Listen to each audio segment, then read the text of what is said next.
Hi there. In my last week's video, I did an experiment where I made 2 loaves of sourdough bread, one with stretch and folds and the other one without. And I got some really interesting results. If you want to check it out, the video is linked up there. Now, it got me thinking, are there more things that we assume we have to do a certain way in the sourdough bread making process? And specifically, I was wondering, do we really need to use active sourdough starter? Or could we do sourdough bread with discard starter as well? And so that is what I'm going to test today. So my hypothesis is that you can use discard, but it is going to take a lot longer for the bread dough to ferment and to be ready to bake.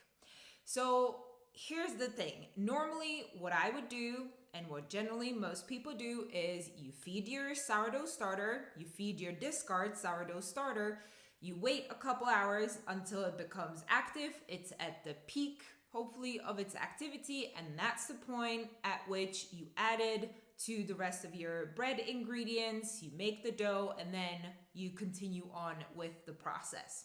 So what I want to do is just have the discard sourdough starter and add that to the rest of the ingredients and mix the dough right away. No extra feeding of the starter, no waiting for it to get to its peak window, just using whatever I have, taking it out of the fridge or wherever I keep it and using that. So let's test it. Right now, what I have is only this tiny amount of starter, because usually what I do is I keep just a tiny amount in the fridge, and whenever I want to make bread, I put this into a bigger jar, feed it, wait for it to become active, and so on. So what I'm going to do with this is I will feed it. So today is day 1 in the morning. I am going to feed this to get like enough of an overall amount that I will need for my recipe. I will let it get to its active stage, to the peak, but then I will just let it go beyond, and I won't be making my bread until tomorrow. So tomorrow is when I will actually be mixing the dough, and by then this should surpass the peak window and become essentially discard. So let's do that.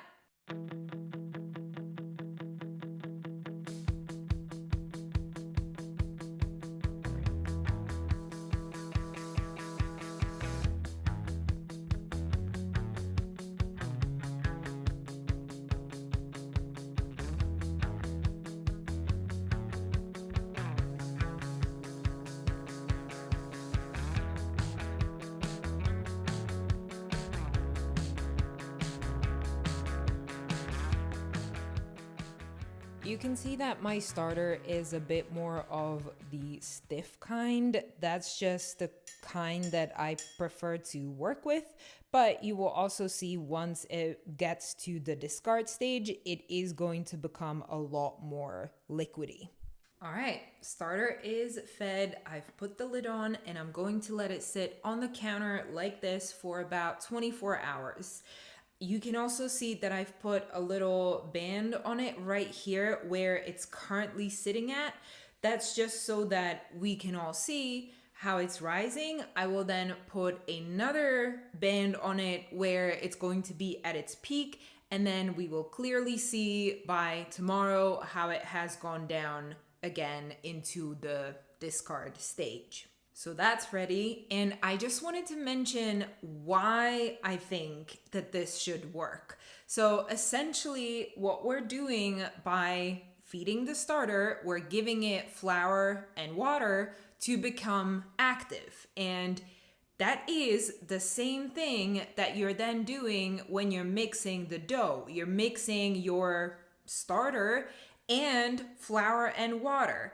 And yes, you're adding other ingredients to it, specifically salt, or at least I guess that's at least the one that everyone is adding, and then potentially other spices, but you're not giving it all that many different things beyond the flour and water. Those are still the main components. So my thinking is that the starter, what it's doing once it's mixed with more flour and water, it just keeps on feeding itself. So, and it keeps on fermenting that dough. And so that's why I think, like, why would that not work? And the only thing that I can think of is the salt that's being added to it. That might create some sort of a different chemical reaction that I'm just not aware of, and that's why it wouldn't rise the bread at that point. So it's just that when you're feeding it in your jar, you're giving it a lot smaller amount, so it goes a lot quicker to get through it and get to the peak. Whereas if I'm going to add an unfed, non-active starter into the bowl with a lot of the flour and the water, it's going to take a lot longer to get through it. Whereas when it's active, it's kind of like ready to go. And so that's why that process, when you're using the active starter, is faster than this one where I'm using the discard. But again, this is a complete hypothesis. I have no idea how this is going to turn out, but we will soon see. Here we are on day 2 of the experiment. This is what my starter is looking like right now. You can see that it has a little bit more than doubled in volume, and since then, since I've put the band to the highest point, it has started deflating already. There are some bubbles in there still, and it's not like a completely flat and liquid discard, but it's definitely like way past its highest peak. So I feel like we can call it a discard and we can use it for this test. I'm going to mix my dough and put the starter in, and then we will do some stretch and folds. And you might be wondering, why would I do stretch and folds if in my previous experiment I've learned that they don't really make that much of a difference to the end result? You might remember, if you were watching the video closely, that it did make a difference while the two doughs were fermenting on the counter. The dough that was where I was doing the stretch and folds, it had a lot more very clearly visible bubbles on top and on the side of the bowl, whereas the one where I didn't do any stretch and folds, it was quite flat the entire time with just a few bubbles here and there. And for me, the bubbles are what tells me like the thing is happening. There is the fermentation going on, and the more bubbles there are, the more ready the bread is for the next stage. So that's why I'm going to do stretch and folds here, because I want to be able to better determine that there is that fermentation going on, because I just have no idea how long this is going to take. And I feel like if I didn't do the stretch and folds, I could very easily just over ferment the bread, because I just wouldn't see any bubbles, and so I wouldn't have any indication of when should I stop fermenting it on the counter and do the next step. I hope that that makes sense. I hope that eventually, again, if this turns out well, I will be able to skip the stretch and folds and just get used to to just know, well, 8 hours on the counter is the perfect timing, or, whatever that time period might be. I will just know that that's the right time, and I won't have to do the stretch and folds for that period of time. So let's mix the dough.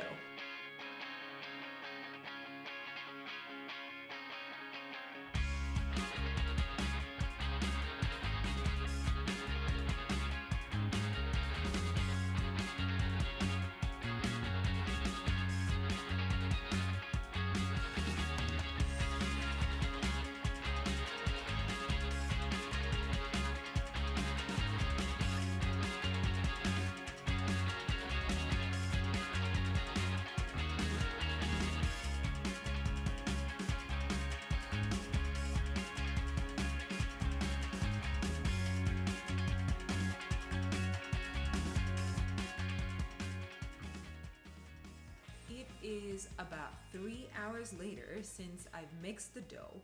I've done, I believe, only 2 sets of stretch and folds, which I didn't even get to film. It was just so fast, and there are already a ton of bubbles on the surface of the bread. So I really don't want to wait any longer, because the last thing I would want is for the dough to over ferment and as a result not rise in the oven. So that means it's only 1 extra hour from my regular schedule, let's call it that, because in my normal schedule I leave it on the counter for 2 hours, then shape it into the bread basket, and then proof it in the fridge, which is what I'm going to do now with this one. So just shaping it into a Benetton basket, and then it's going to go into the fridge, and I am going to bake it tomorrow, so about 24 hours from now.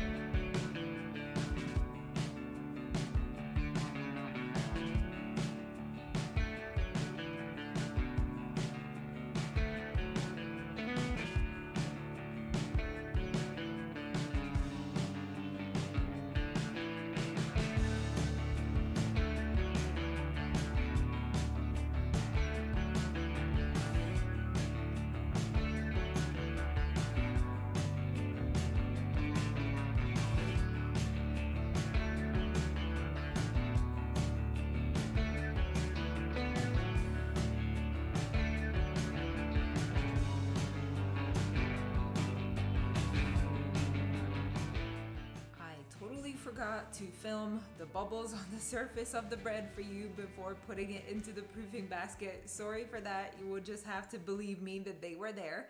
I did want to mention one other thing, and that's that I've noticed both when mixing the dough, when doing the stretch and folds, and now when shaping the bread, that the dough was definitely more sticky.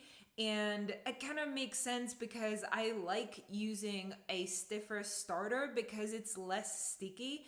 But then once the starter goes past the peak stage and it becomes discard, it's always more liquidy. So it always just turns out to be a little bit more sticky. So I'm not surprised that that happened, but I just wanted to let you know that that was a difference that I was seeing. So next step, wait 1 day, and then I'll get to bake this bread. All right, we are on day 3 of this little experiment. The bread has been sitting in the fridge for about 20-ish hours. The oven is preheated to 250 degrees Celsius with the Dutch oven inside it. I will do a little fancier score on the bread, hoping to get a nice fancy picture for the thumbnail. And then it goes into the oven for about 20 minutes, and then another 5 at a lower temperature and with the lid off. And let's see what we get.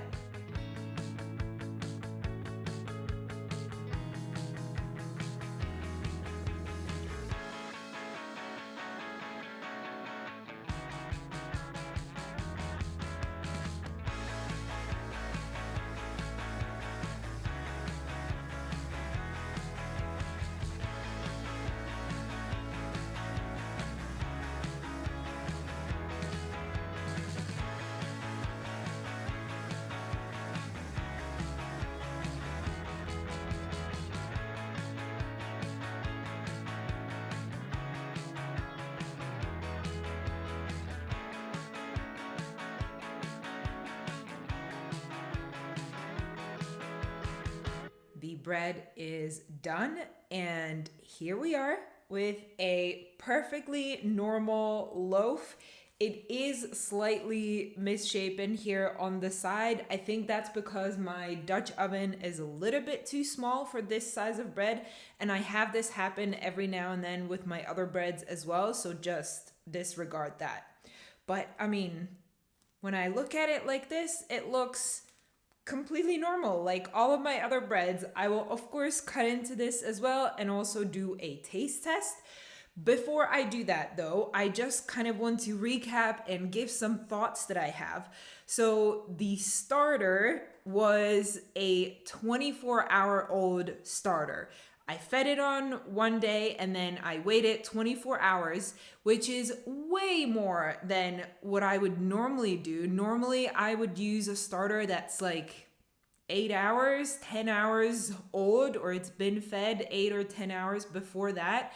Definitely not anywhere near 24, but I feel like we can definitely push this test further and see how far I can go before I will see any major difference in what the bread looks like. Also, what I didn't do this time around is I didn't put the starter into the fridge. So it was 24 hours out on the counter, so at regular room temperature, no fridge in the process. So I'm thinking that we should do, or I should do, a test where I leave the starter in the fridge for a couple of days and then see if I can still get a good result at the end.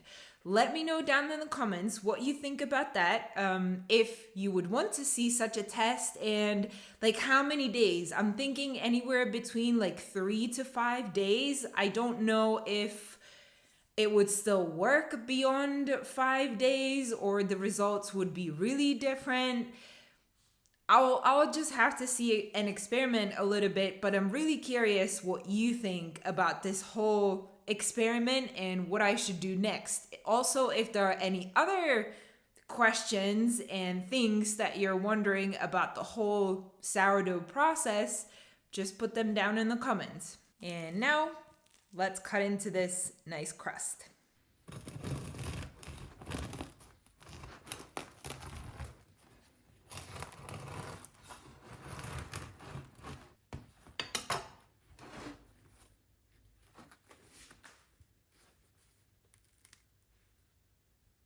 The bread looks great on the inside as well.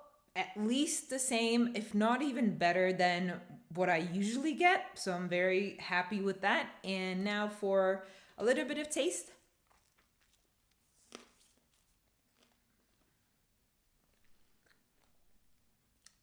Tastes like bread.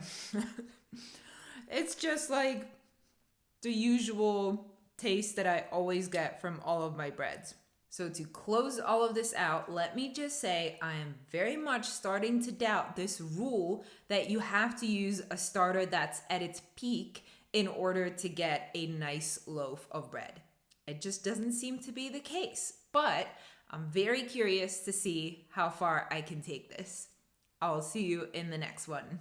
Bye.